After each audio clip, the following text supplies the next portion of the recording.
విశ్వామిత్ర మహర్షి తన సాధనలో ఎన్నో ప్రయోగాలు చేశాడు. కఠినమైన స్థితిలో సాధనలో ఉన్నతంగా వెళ్ళిపోయాడు. అతని యొక్క సాధనను తగ్గించాలి, అతని శక్తిని తగ్గించాలని ఇంద్రుడు అప్సరసలను పంపాడు. ఆ సాధనలో అతడు చిదానందంలో ఉన్నాడు, పరమాత్మ స్థితిలో ఉన్నాడు, పంచభూతాలను దాటిన స్థితిలో ఉన్నాడు. ఆ విశ్వామిత్ర మహర్షిని అప్సరసల వల్ల అతను దృశ్య ప్రపంచంలోకి, అంటే అగ్నితత్వంలోకి చూసే దృశ్యాన్ని చూసే స్థితికి తీసుకొచ్చాడు. లీనమైన స్థితి నుంచి దృశ్య ప్రపంచంలోకి తీసుకొచ్చాడు అతన్ని. ఇలా ఎన్నోసార్లు అతని యొక్క తపస్సు అంటే ఎటువంటి స్థితి లేనటువంటి ఒకే ఒక స్థితి, అన్నిటికీ ఆధారమైన ఏదైతే స్థితి చైతన్యం ఉందో ఆ స్థితిలో ఉండే సాధకుడు తపస్సును చేసినట్టు ఆ తపస్సును భగ్నం చేసి, ఆ స్థితిని భగ్నం చేసి కిందికి తీసుకురావడానికి ఆ సాధకులకు ఈ ప్రకృతి ఎప్పుడూ ఎదురు చూస్తూ ఉంటుంది. మనసు దృశ్యాన్ని పట్టుకున్న, జలతత్వాన్ని పట్టుకున్న మనసులోన కొన్ని పొరలు ఏర్పడుతూ ఉంటాయి అన్నమాట. ఆ పొరలు శ్వాసను విపరీతంగా ఖర్చు చేస్తూ ఉంటాయి. వాటి యొక్క ఎలాగైతే కిందికి వస్తూ ఉంటాయో తత్వాలు, శ్వాస అధికంగా అవసరం పడుతూ ఉంటుంది. శ్వాస యొక్క స్థితి వాయుస్థితి, ప్రేమ స్థితి, లీనమైనటువంటి అమరమైనటువంటి ప్రేమ, అంటే అక్కడ చలనం ఉండదు, భగవంతునిలో లీనం కావడానికి సిద్ధంగా ఉన్న స్థితి అది. దాన్ని మనము ఈ యొక్క కింది తత్వాలతోటి చలింపచేసి విపరీతమైన చలింపజేస్తూ ఉంటాం అన్నమాట. దాని స్థితిని మర్చిపోయే స్థితిని చేస్తూ ఉంటాం. ఈ చేసేటువంటి కార్యక్రమాలే ఈ యొక్క పంచభూతాలు. వీటిని దాటాలంటే సాధకుడు తన సాధనను ఉత్తమంగా చేస్తూ ఉండాలి. విశ్వామిత్ర మహర్షి కూడా సాధనలో చాలాసార్లు ఫెయిల్ అయ్యాడు. ఎన్ని వేల సంవత్సరాలు చేసిన సాధనలో కూడా యోగులు ఎందుకు ఫెయిల్ అవుతున్నారు అంటే వాళ్ళలోన ఈ యొక్క కింది భూతాలపై ఉన్నటువంటి కాన్సెప్టు, ఇష్టము, వాటిని ఇష్టపడే, ఏదో రూపంలో ఇష్టపడే తత్వము లోపల ఉంది. విశ్వామిత్ర మహర్షికి తాను గొప్పవాడిని కావాలి, సాధనలో కూడా వశిష్ఠ మహర్షిని దాటాలి, వశిష్ఠ మహర్షి అంతటి వాడు కావాలి అనేటువంటి ఆ సంకల్పం కూడా అతనిని సాధనలో కలుషితం చేసింది. అతనిని సాధన అంటే నీవు మర్చిపోవడము అంటే ఏదో కొద్ది సమయం కాదు, నీలోన ఎటువంటి భావాలు కానీ, భావాలు కూడా, కోరికలు కంటే ఇంకా భావాలు కూడా లేని స్థితి, నీ లోపల ఉన్నటువంటి అణువు లోపల అవి ఉత్పత్తి అయ్యే అవకాశం ఉండకూడదు. అది ఎలా సాధ్యం?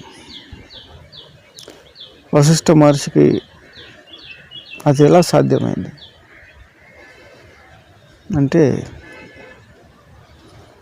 అతడు ప్రకృతిని ప్రేమించాడు, పంచభూతాలను, దానికి ఆధారమైనటువంటి ఓ తత్వం అయితే ఏందో దాన్ని పట్టుకున్నాడు.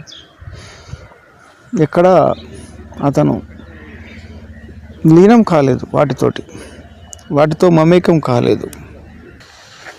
గుణాలు ప్రతి తత్వానికి ఉంటాయి, జీవులకు ఉంటాయి. ఆ యొక్క గుణాలలోకి అతను ఎంటర్ కాలే.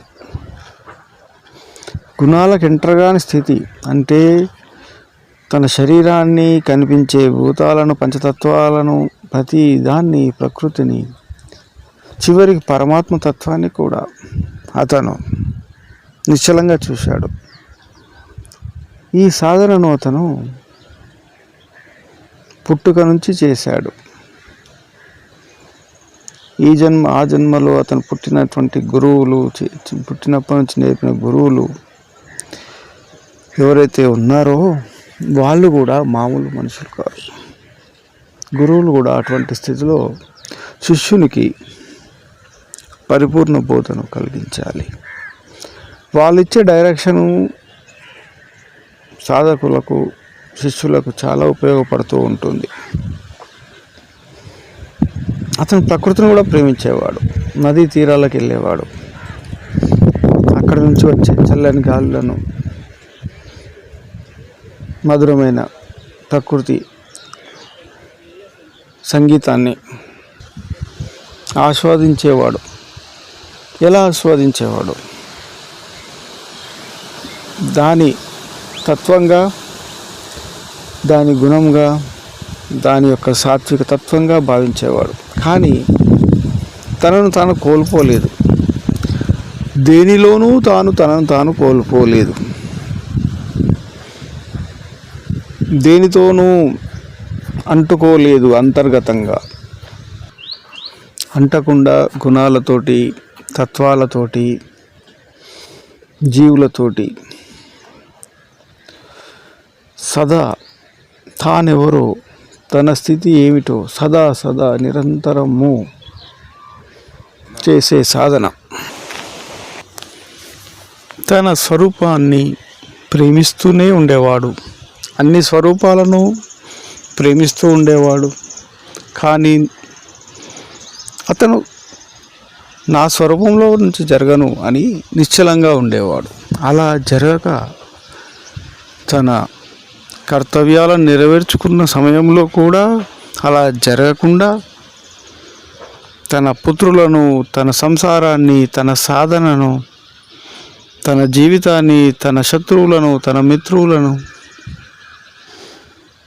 అన్నింటినీ చూసేవాడు. జరగకుండా, చలించకుండా. ఎందుకంటే తానే అది వాస్తవంగా అయిపోయి చేసినటువంటి సాధన అది. ప్రకృతికి దగ్గరగా ఉండేవాడు, జీవులకు దగ్గరగా ఉండేవాడు, శిష్యులకు దగ్గరగా ఉండేవాడు. అతను ఎక్కడున్నా అతనికి వాటితో సంబంధం మాత్రం ఉండేది కాదు. శ్రీరామునికి గురువుగా ఉన్నాడు, ఇక్ష్వాకు కులానికి గురువుగా ఉన్నాడు. కానీ రాజ్య కార్యాలలో సలహాలు ఇచ్చేవాడు. కానీ అతను ఏ విధంగా ఇచ్చేవాడు?